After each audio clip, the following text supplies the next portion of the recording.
No, Microsoft, I do not want to sign into your stupid account. I just want to use my computer.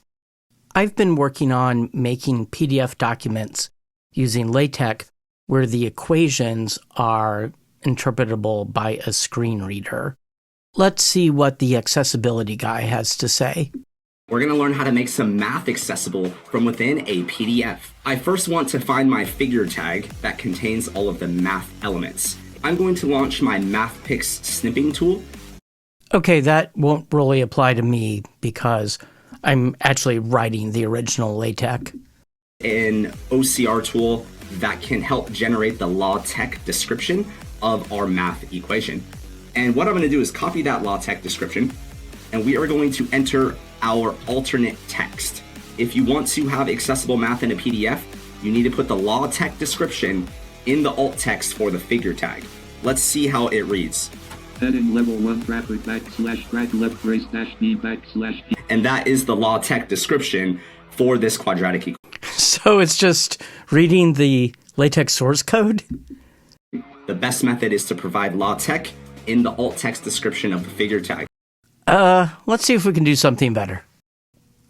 Fortunately, my Georgia Tech colleague, Hunter Lehmann, over in the School of Math, has done some work along these lines. So here's a reference guide he made that you can go check out. And let's see, here's his Accessibility 101 page. You can also check out some slides he used for a workshop. Unfortunately, the recording of the workshop is only available to Georgia Tech folks, but I'll try to summarize the main things I learned. I'll put a link to this website in the doobly-doo. So here's the standard table of Fourier transform pairs and properties that we hand out in our ECE 3084 Signals and Systems class. Here's the main LaTeX file. The actual tables are in a different file. I'll look at that in a second. Here's the main things you need to add. Up here at the top, you need to add this /DocumentMetadata, all of this stuff. I'll include this in the description below. For now, ignore this line that I've commented out. We'll come back to that. You'll also need to include this unicode-math package. When you do that, you don't want to explicitly include the amssymb package. Apparently, that will all be automatically included, but you can use amsmath. Now, if you look at my tables, you'll see that both tables have two header rows. We need to explicitly tell the LaTeX file that we have two header rows, or else the accessibility checker will complain at us later. So before I begin my tabular environment, I added this line \tagpdfsetup table/header-rows equals 2, where table/header rows stuff is all in brackets and the 2 is in brackets. And here I have 2 because I have 2 header rows. And let's see, if I scroll down a little bit, you'll see the second table, and you'll see I added another one of those tagpdfsetup lines. Now, it's important that your LaTeX installation has whatever all the latest goodness is. And by latest, I mean 2026. I had to update my LaTeX distribution to get that to work. I'm running on a Mac, so I use the MacTeX distribution, but your mileage may vary. So if you try compiling this with your standard LaTeX, it will complain about an unsupported engine. You need to switch to using LuaLaTex. Unfortunately, LuaLaTex seems to be a whole lot slower than regular LaTeX. Now, when you first compile it, you'll see a bunch of warnings about mathml missing for hash blah blah blah. Do not stress, just compile it again and those will go away. Of course, if you have references in your document, you usually want to compile it a couple of times anyway. Now, if you want to check it on a Macintosh, that gets a little tricky because the built-in screen reader on the Macintosh called VoiceOver doesn't really know what to do with this. Let me start it up. You are currently on a group. To interact with items in this group, press Ctrl, Option, Shift, down in Document, Group, Page 1, containing, Table, in Page 1, containing, Table, No in Table, No selection column, Signal name cell, right-sided exponential cell, space, Image. space, image. Column 1 of 3, left-sided exponential cell. Space, image. Space, image. Column 1 of 3, square pulse cell. Space, image. Space, image. So you see this is a mess. So everyone recommends a screen reader called NVDA. Wait, not that NVDA. Let's say NVDA screen reader. All right, here we go. The trouble with this is that this only runs on Microsoft Windows. And whenever I have to use Windows, I become sad. So I'm going to run NVDA in Parallels. Getting this to work on my Mac was a little bit tricky because one thing you can do is you can use the insert key as your main NVDA control key, but Mac keyboards don't have an insert key. Or you can use your caps lock key, but Parallels was trapping the caps lock key command. So I wound up installing this program called Carabiner Elements, and after giving it 8,000 permissions, I was able to map the caps lock key to the insert key. In case you're wondering where that is, that's in the special category called Keys in PC Keyboards. Took me a while to find that. Anyway, once I got that going, I was up and running.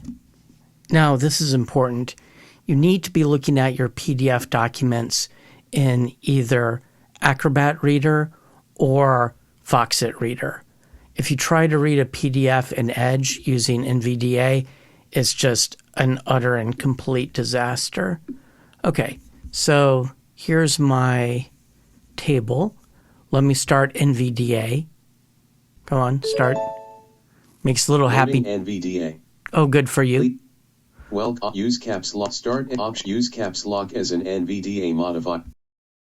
Oh, sorry, I forgot to do the sound recording from the system. That should work now. Okay, let me try this out. Row 3 right-sided exponential.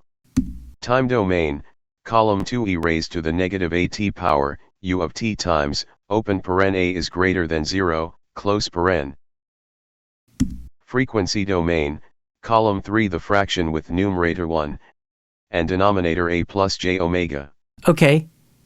Time signal name column row 4 left side row 5 square pulse.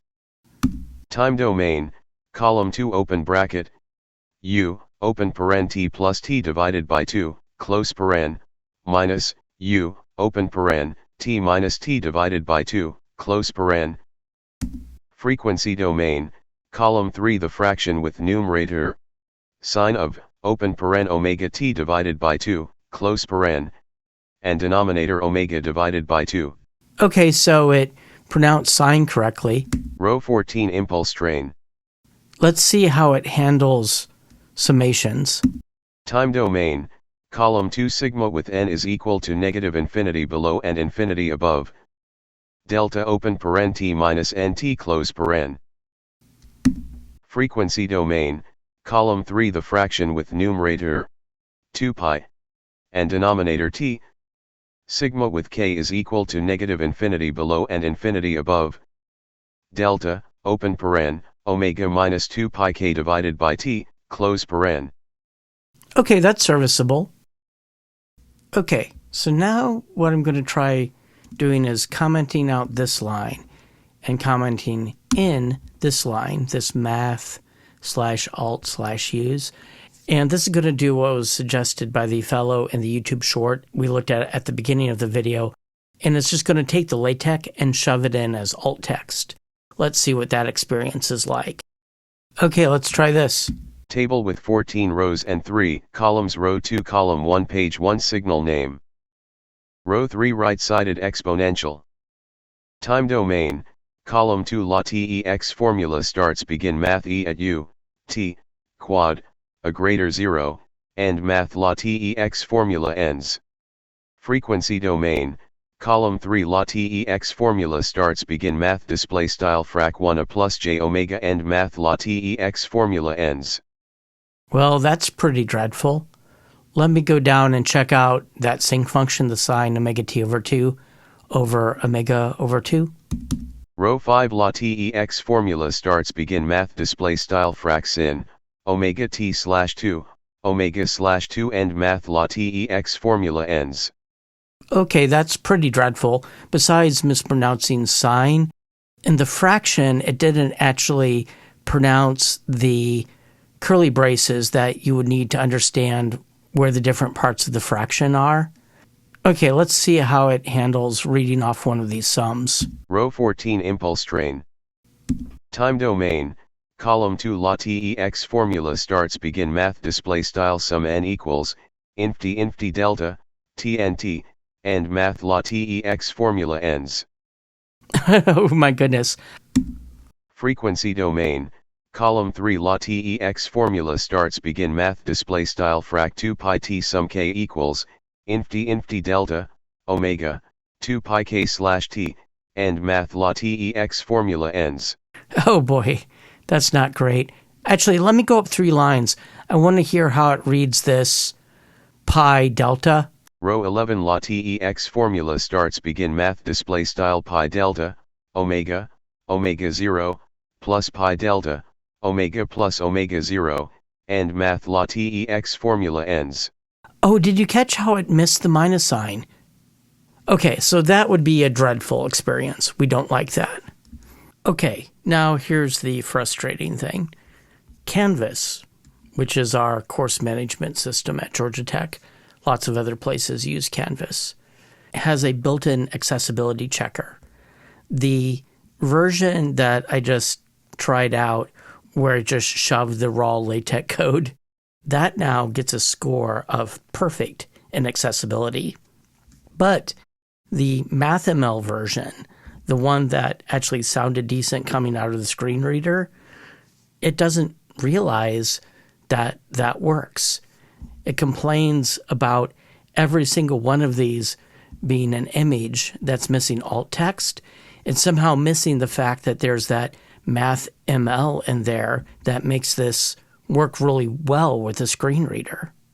Now, I should mention on both of these, there was a minor thing I needed to do to get a couple more %, and that was add a title.